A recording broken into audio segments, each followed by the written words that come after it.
오늘의 이야기를 시작하겠습니다. 이야기하는 밤. 엄마는 20회 넘게 포장마차에서 김밥을 팔았습니다. 아침 5시면 집을 나섰고 밤 10시가 넘어야 돌아왔습니다. 나는 김밥 냄새로 잠이 깨는 아이였습니다. 부엌 식탁 위에는 늘 김밥 재료가 널려 있었고, 당근은 길게 채 썰려 있었고, 시금치는 물기를 빼고 있었고, 햄은 얇게 가지런히 놓여 있었습니다. 엄마 손은 항상 바빴고, 김 위에 밥을 펼치는 손길은 빠르고 정확했습니다. 초등학교 1학년 첫 소풍날, 나는 전날 밤부터 들떠 있었습니다. 운동화 끈을 다시 묶어보고 가방을 열었다 닫았다 하면서 도시락 이야기를 여러 번 꺼냈습니다.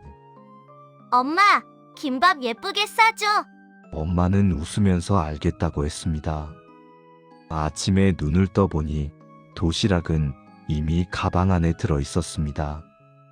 교실 바닥에 돗자리를 펴고 친구들이 하나둘 도시락을 꺼냈습니다. 분홍 소시지, 동그랗게 말린 계란말이, 윤기나는 김밥들. 뚜껑을 여는 순간마다 아이들 얼굴이 환해졌고 서로의 도시락을 구경하느라 바빴습니다. 나는 괜히 마지막까지 망설이다가 조심스럽게 뚜껑을 열었습니다. 김밥은 옆구리가 벌어져 있었고 밥알이 조금 흩어져 있었습니다. 김이 살짝 찢어진 자리도 보였습니다. 나는 괜히 손으로 김을 눌러 붙여보려 했지만 모양은 돌아오지 않았습니다. 야, 너네 김밥 왜 이래? 다 터졌어. 아이들 웃음이 들렸고 누군가는 젓가락으로 내 도시락을 콕 찔러보기도 했습니다. 나는 아무렇지 않은 척 고개를 숙이고 김밥 하나를 집어들었습니다. 입에 넣으면 괜찮아질 줄 알았습니다. 그런데 자꾸만 시선이 느껴졌고 괜히 목이 막힌 것처럼 삼키기가 힘들었습니다. 김밥은 맛이 있었지만 그날의 나는 맛을 느낄 마음이 아니었습니다. 나는 끝내 몇 개를 남겼고 도시락 뚜껑을 덮어버렸습니다. 그런데 이상하게도 그 뒤로도 매년 그랬습니다. 2학년, 3학년, 4학년, 5학년. 소풍날이면 나는 기대를 하면서도 어딘가 불안했습니다. 혹시 이번에는 괜찮을까 싶다가도 막상 열어보면 옆구리가 살짝 벌어진 김밥이 놓여 있었습니다. 엄마가 포장마차에서 파는 김밥은 늘 반듯했고 손님들이 들고 가는 김밥은 모양이 흐트러지지 않았습니다. 나는 밤늦게 장사 마치고 돌아온 엄마가 남은 김밥을 정리하는 모습을 여러 번 본 적이 있었기에 더 이해되지 않았습니다. 왜 나한테만 이렇게 싸주는 걸까? 어린 마음에는 이유보다 짜증이 먼저였습니다. 김밥이 터져 있다는 사실 자체가 싫었습니다. 6학년 마지막 소풍날, 나는 이미 예민해져 있었습니다. 괜히 사소한 일에도 신경이 날카로웠고 친구들 말 한마디에도 마음이 쉽게 상했습니다. 도시락을 열었고 이번에도 마찬가지였습니다. 김밥은 조금 벌어져 있었고 밥알이 돗자리 위로 떨어질 것 같았습니다. 친구 하나가 무심하게 말했습니다. 너네 엄마 김밥 장사한다며?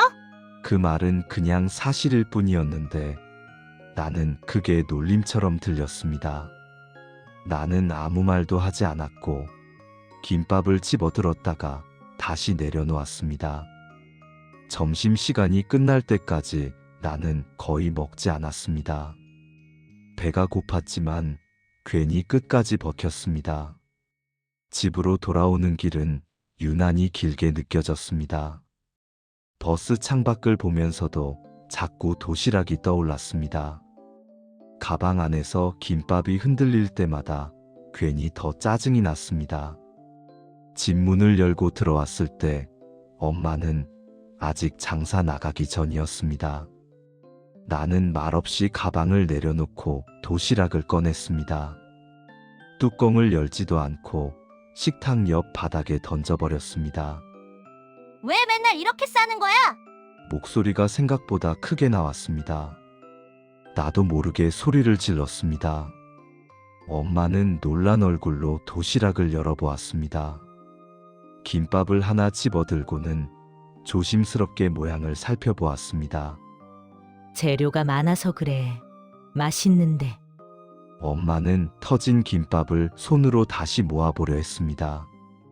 흩어진 밥알을 주워 도시락 안으로 넣었습니다. 그리고 아주 작은 목소리로 말했습니다. 아까워라. 나는 그 말을 듣고도 돌아서 버렸습니다. 그냥 방으로 들어가 문을 닫았습니다. 그날이 마지막 소풍이었습니다. 그날 이후로 김밥 이야기는 다시 꺼내지 않았습니다. 중학생이 되었고, 고등학생이 되었고, 나는 점점 집에 있는 시간이 줄었습니다. 시험 기간이면 도서관에서 밤을 넘겼고, 엄마는 여전히 새벽에 나가 밤에 돌아왔습니다. 부엌 불빛 아래에서 나는 문제집을 풀고 있었고, 엄마는 말없이 김밥 속 재료를 준비하고 있었습니다. 우리는 크게 싸우지도 않았지만, 그날의 장면은 서로 말하지 않은 채 어딘가에 남아 있었습니다. 대학생이 되어 자취를 시작했습니다. 원룸은 좁았고, 겨울이면 바닥이 차가웠습니다.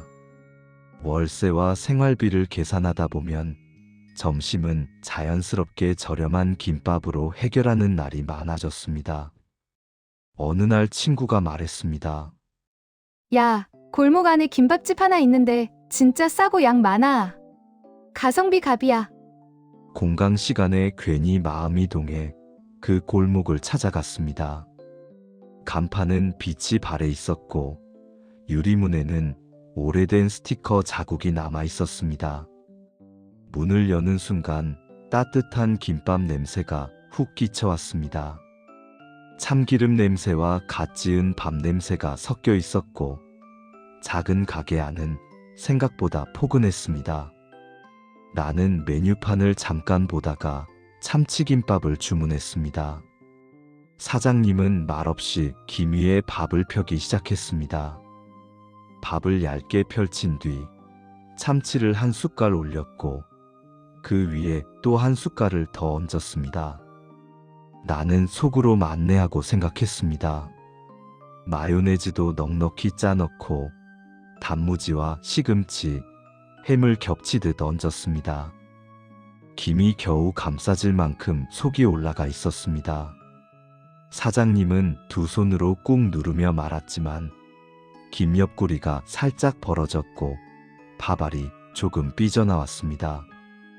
다시 한번 힘을 줘 말았지만 모양은 완벽하게 정리되지 않았습니다. 사장님은 아무렇지 않게 그 김밥을 호일로 단단히 감싸 건넸습니다. 나는 자리에 앉아 호일을 천천히 풀었습니다. 단면이 드러났습니다. 속이 꽉 차 있었습니다. 밥보다 재료가 더 많아 보였습니다. 나는 크게 생각하지 않고 한 입 베어 물었습니다. 그 순간 입안이 먼저 반응했습니다. 참치가 먼저 느껴졌고 마요네즈의 고소함이 뒤따랐습니다. 밥은 그걸 감싸고 있을 뿐이었습니다. 씹을수록 재료가 넘쳤고 한 입이 쉽게 사라지지 않았습니다. 나는 두 번째로 씹다가 멈췄습니다. 시선이 자연스럽게 김밥 단면으로 내려갔습니다.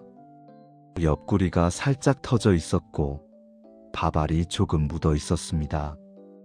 그 장면이 이상하게 낯설지 않았습니다. 어디서 본 적 있는 모양이었습니다. 나는 다시 한 입을 베어 물었습니다. 속이 입안 가득 차오르면서 오래전 교실 바닥이 떠올랐습니다. 돗자리 위에 놓여있던 내 도시락, 옆구리가 벌어진 김밥, 친구들 웃음소리. 그때 나는 터진 모양만 봤습니다. 창피함만 느꼈습니다. 그런데 지금 입안에 있는 이 김밥은 터져 있었지만 그만큼 가득 차 있었습니다. 김이 버티지 못할 만큼 넣어야 이렇게 되는 거였습니다. 김밥은 모양이 무너지면서도 속은 넘치고 있었습니다. 눈시울이 뜨거워지는 게 느껴졌고 손끝이 조금 떨렸습니다. 엄마 손이 떠올랐습니다. 새벽에 김 위에 밥을 펼치던 손, 장사 나가기 전에 내 도시락을 먼저 싸던 모습, 포장마차에서 팔 김밥은 반듯하게 맞추고 집으로 가져오는 재료는 조금씩 더 남겨두던 모습, 혹시 내 도시락에만 조금 더 넣었던 걸까? 한 줄이라도 더 배부르라고. 나는 그걸 몰랐습니다. 아니, 알려고 하지 않았습니다. 김밥이 터져 있다는 사실이 부끄러워서 그 안에 뭐가 얼마나 들어있는지는 보지도 않았습니다. 집에 돌아와 식탁에 던졌던 그 도시락이 떠올랐습니다. 엄마가 흩어진 밥알을 주워 담던 손이 떠올랐습니다. 아까워라. 그 말이 갑자기 다르게 들렸습니다. 김밥이 아까웠던 게 아니라 내가 던진 마음이 아까웠던 건지도 모릅니다. 나는 남은 김밥을 천천히 다 먹었습니다. 이번에는 옆구리가 벌어진 부분을 손으로 살짝 감싸쥐고 먹었습니다. 밥알이 떨어지지 않게, 속이 흘러나오지 않게 조심스럽게. 그제야 알 것 같았습니다. 모양이 무너질 만큼 넣은 김밥이 어떤 마음인지. 그날 수업이 끝나자마자 집으로 향했습니다. 문을 열자 여전히 김밥 냄새가 났습니다. 엄마는 당근을 썰고 있었습니다. 갑자기 웬일이야? 나는 대답 대신 엄마를 껴안았습니다. 참기름 냄새가 났습니다. 다 큰애가 왜 이래? 나는 한참을 말하지 못하다가 겨우 꺼냈습니다. 엄마, 나 어릴 때 김밥 던진 거 미안해. 엄마는 잠깐 멈췄다가 웃으며 말했습니다. 그거 아직도 기억해? 나는 고개를 끄덕였습니다. 그게 제일 맛있는 김밥이었어. 내가 이제 알았어. 엄마는 아무 말 없이 내 등을 한번 두드렸습니다. 식탁 위에 갓 싼 김밥 한 줄이 놓여 있었습니다. 나는 조심히 집어 한 입 베어 물었습니다. 이번에도 옆구리가 조금 벌어졌습니다. 나는 그걸 손으로 살짝 감싸 쥐었습니다. 이번에는 떨어지지 않게. 이 이야기가 당신의 밤에 잠시 머물렀다면 그걸로 충분합니다. 좋아요와 구독은 저에게 큰 힘이 됩니다.